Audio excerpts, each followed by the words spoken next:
მოსკოვის საბავშვო და საყმაწვილო წიგნის ბაზრობა ფორუმი თავის კულტურულ პროგრამაში მონაწილეთა შორის საქართველოს და ქართველ ავტორებს ასახელებს. გაირკვა და აღმოჩნდა, რომ სინამდვილეში ისინი არ არიან ქართველი საბავშვო მწერლები და გამომცემლები. მონაწილეობის მსურველები ამჟამად საქართველოში მცხოვრები რუსეთის მოქალაქეები, თბილისში დარეგისტრირებული რუსული კულტურის ცენტრის აზბუკას თანამშრომლები და პედაგოგები არიან. ფაქტს უკვე მოყვა ქართველ ავტორებსა და გამომცემლებს შორის ვნებათა ღელვა. რა შეფასებები კეთდება ამ დროისთვის? ლიზა ციციშვილი მოგვიყვება დეტალებს.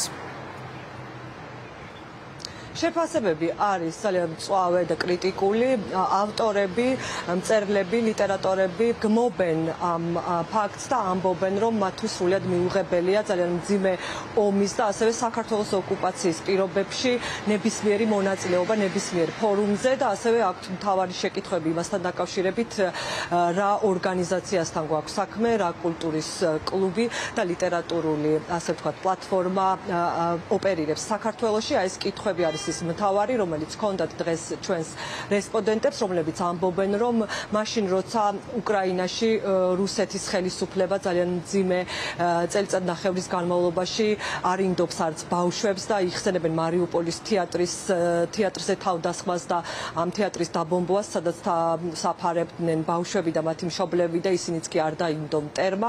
ამ პირობებში ძალიან მიუღებელი და ძალიან მძაფრი არის ნებისმიერი მონაწილეობა ოკუპირებული საქართველოდან და ეს არის პირდაპირი რბილი ძალა საქართველოს წინააღმდეგ და მათ აქვთ ერთი მთავარი მოთხოვნა სახელმწიფოს დონეზე გაირკვეს და გაეცეს ის მთავარი პასუხები იმ კითხვებს, რომელიც დაუგროვდათ მათ, როგორ ოპერირებს ეს პლატფორმა საქართველოში თვითნებურად თუ აქვს ვინ დგას ამ ყველაფრის უკან, ეს არის ის მთავარი შეკითხვები და ეს არის ყველაფერი ძალიან ცინიკური და ძალიან მძიმე და ეს ყველაფერი თან მათი თქმით ემთხვევა ყოფილი პრეზიდენტის მედვედევის განცხადებას იმასთან დაკავშირებით, რომ თითქოს რუსული და ქართული კულტურა არის განუყოფელი და რომ ქართული კულტურა პირდაპირ ასოცირდება რუსულ კულტურასთან. აი ამ ძალიან ცინიკური და მძიმე განცხადების შემდეგ ეს ყველაფერი გაცილებით უფრო მიუღებელი გახდა და პირდაპირ გავს შემოტევას იმ ადამიანების აზრით, რომლებიც ჩვენ რამდენიმე წუთის წინ ჩავწერეთ. ნამდვილ ქართულ ავტორზე ვამბობ, არასოდეს არ წავა აი ესეთ მსგავს ფესტივალებზე, ესეთ მსგავს კოლაბორაციაზე.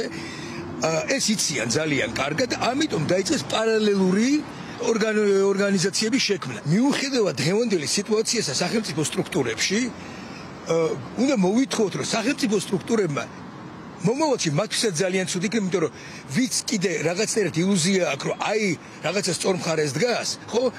შემოუბრუნდებათ ისე მწარეთ, რომ ერთხელაც ისინი ჩავლენ რომელიმე ბიენალეზე ან ფესტივალზე და უცებ დახვდებათ იქ ქართული დელეგაცია, ოღონდ რუსული. ეს არის პირდაპირ მენტალური ოკუპაცია, თან მით უმეტეს საქართველოში ძალიან ადვილია დღეს სამწუხაროდ იპოვო ადამიანები, რომლებიც ამ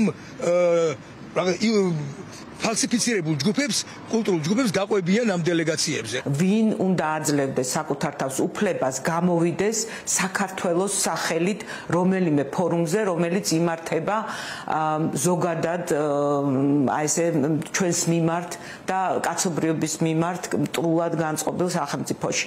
ძალიან უცნაურია დღევანდელ დღეს რომ გვიწევს ამაზე საუბარი, მაგრამ როგორც ჩანს მსგავსი შემთხვევები კვლავაც გამეორდება და ამიტომ მნიშვნელოვანია, რომ ჩვენ მოქალაქეებმა გამოვხატოთ საკუთარი პოზიცია და სამთავრობო სტრუქტურებმაც დააფიქსირონ თავიანთი აზრი და გაირკვეს, რეალურად გაირკვეს, რა დგას ყველაფერი ამის უკან. უკრაინაში ომია და რუსეთი ხოცავს უდანაშაულო მოქალაქეებს და უკვე ასობით ბავშვია დაღუპული.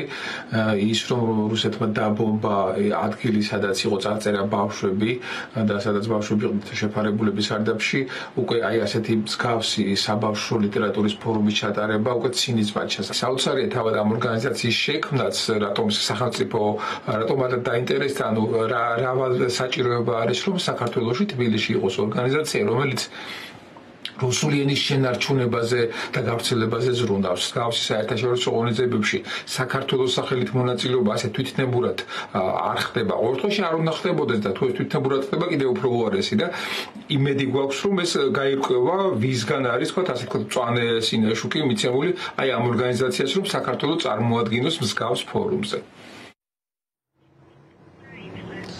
თუ ამ რუსულენოვანი სათაურის მქონე ორგანიზაციის საიტს დაათვალიერებთ, რომელიც რუსულ და ქართულ ენაზე პოზიცირებს ინტერნეტში, ნახავთ, რომ ამ ორგანიზაციის მთავარი ზრახვა რუსული ენის პოპულარიზაცია, ახალგაზრდებისთვის რუსული ენის კურსები და რუსული ენის შესწავლა და ინტეგრირება ქართულ კულტურასთან. სწორედ ეს არის მიუღებელი იმ ავტორებისთვის, რომლებიც ამზადებენ საერთო წერილსაც და თქვენ ხედავთ სოციალურ ქსელებშიც უფრო მეტი ადამიანი საბავშვო მწერალი, ილუსტრატორი მათ შორის წერს კრიტიკულ პოსტებს და ამბობს, რომ მათთვის ეს დაუშვებელია. საინტერესოა, როგორი პასუხი ექნება სახელმწიფო სტრუქტურებს, ან ექნება თუ არა საერთოდ ამაზე პასუხი. ერთი კი ცხადია, რომ ამ დრომდე ვერ მოიძებნა ვერც ერთი კონკრეტული ავტორი, რომელიც ადასტურებს, რომ აპირებს მიიღოს ამ ფორუმში და ამ ფესტივალში მონაწილეობა. ეს არის მენტალური ოკუპაცია, რომელიც დაუშვებელია უკრაინა-რუსეთის ომის ფონზე და იმის ფონზე, რომ საქართველოს ტერიტორიები ამ დრომდე ოკუპირებულია.